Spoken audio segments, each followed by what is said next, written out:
Welcome to Lighten Up, the Art of Living Clutter-Free, a podcast for people who are ready to clear the physical, the mental, and the emotional clutter that's been weighing them down.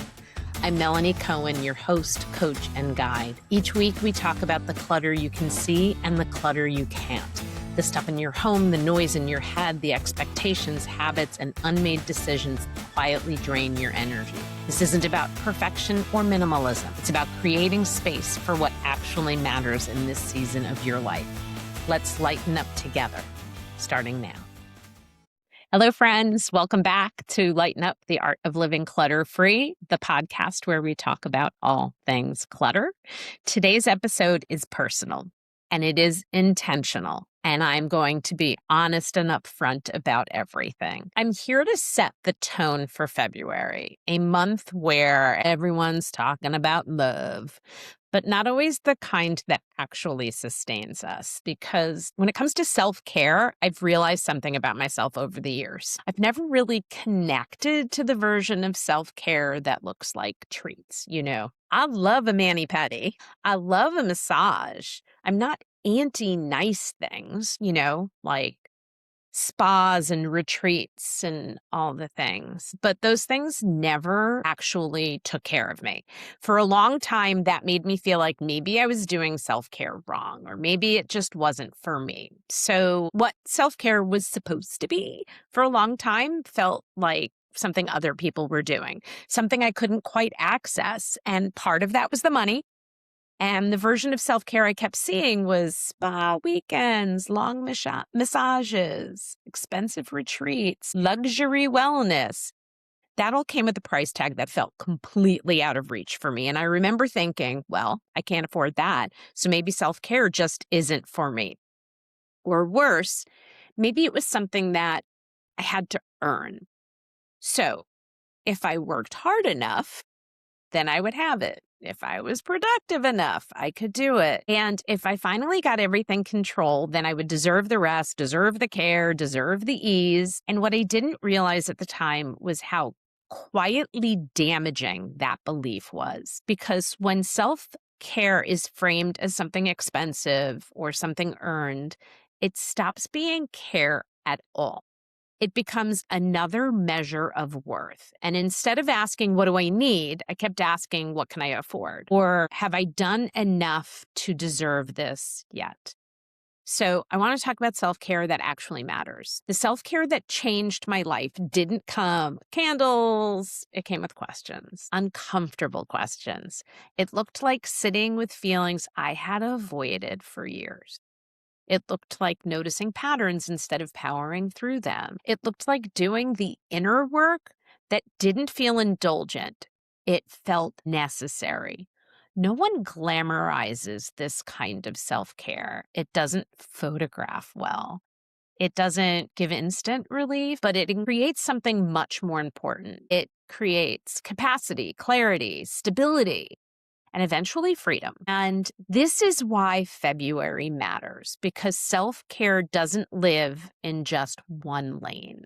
It shows up in how we see ourselves, in how we allow ourselves to be seen, in how we relate to other people, and very clearly in how we relate to money. Before I get to money, I want to be clear that what I'm going to be talking about is investing time and energy into self-worth that involves coaches, because I believe wholeheartedly the best coaches, I'm a coach, the best coaches have coaches that help them navigate all of the things that feel uncomfortable in life. So I want to talk about generational trauma and money and worth. A huge part of this for me is money. And if you've been listening to the podcast or the beginning of this one, you know it's true.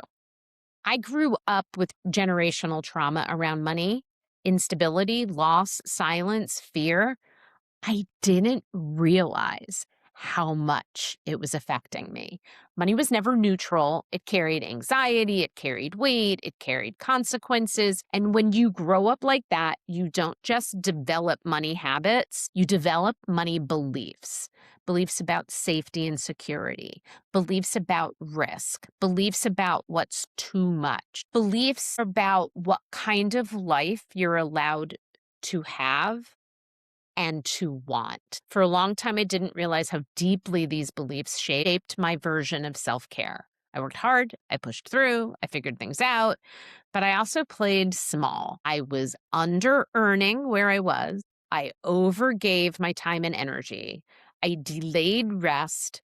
I delayed ease. And because somewhere deep and down, there was a belief that wanting more support, more success, more comfort was dangerous. Or more importantly, for me, it just felt impossible. And I'm talking about the impossibility of so much in life because I stuck around too long in a job that I was underpaid for, I was underserved, and left feeling like there was nothing better out there. So, this also meant no spa weekend was going to fix that. That kind of healing requires honesty. It requires patience. It requires a willingness to look at what you've learned and decide what you're ready to unlearn. So let's talk about the realization, because there wasn't one big dramatic moment. There wasn't a straw that broke the camel's back. It was a series of quieter ones, moments where I realized that avoiding the inner work was costing me more than actually doing the inner work. I didn't need an escape from my life. I needed alignment. I didn't need relief.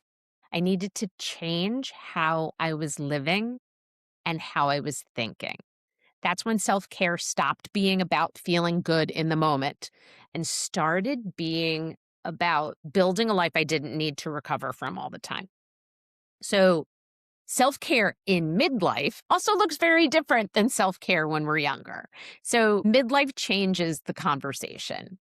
Your tolerance for noise goes down, it goes way down.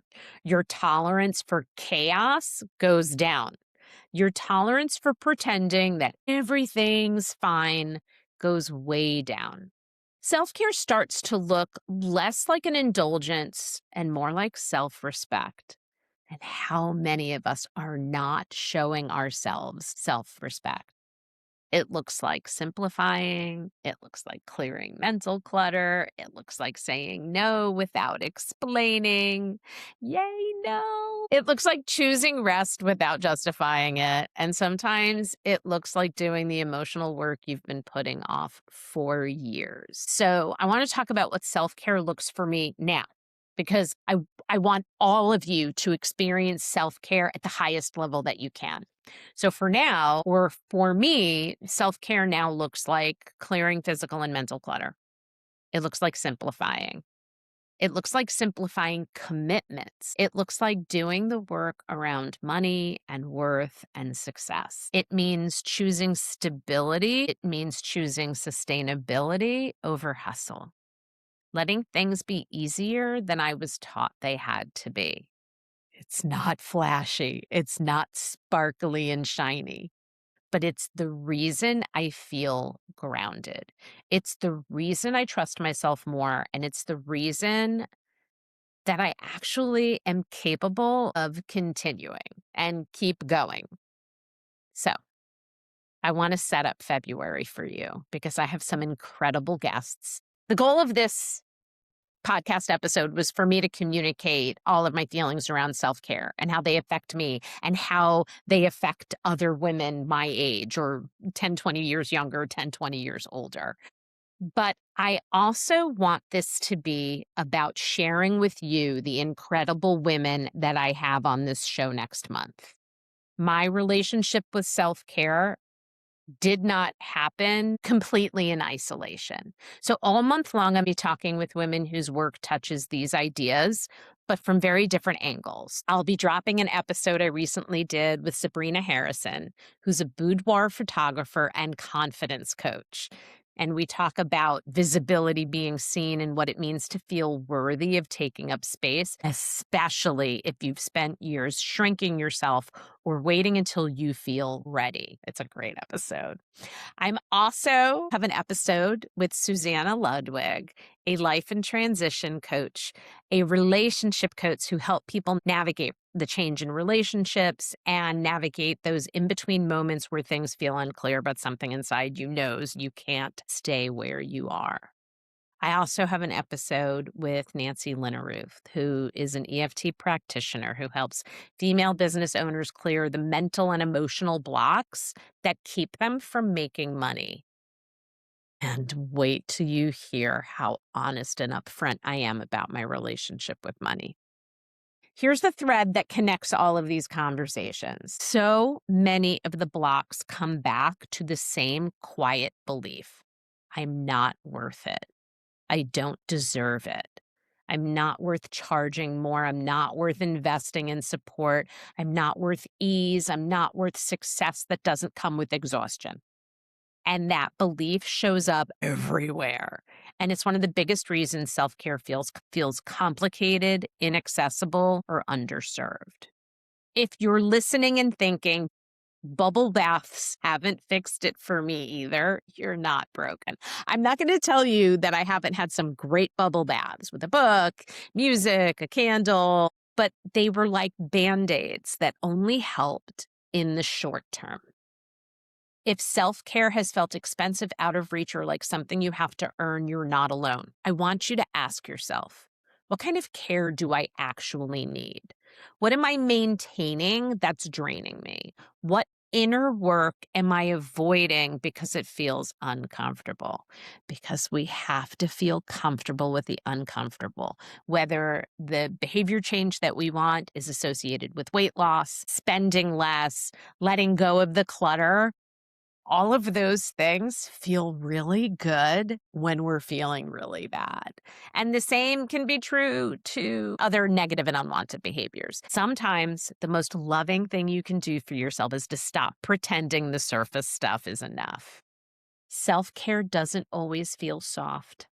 Sometimes it feels brave. Sometimes it feels honest. Sometimes it feels like choosing yourself in ways you never did before. If this episode felt familiar, I am so glad you're here. And if it felt uncomfortable, that might be just the beginning.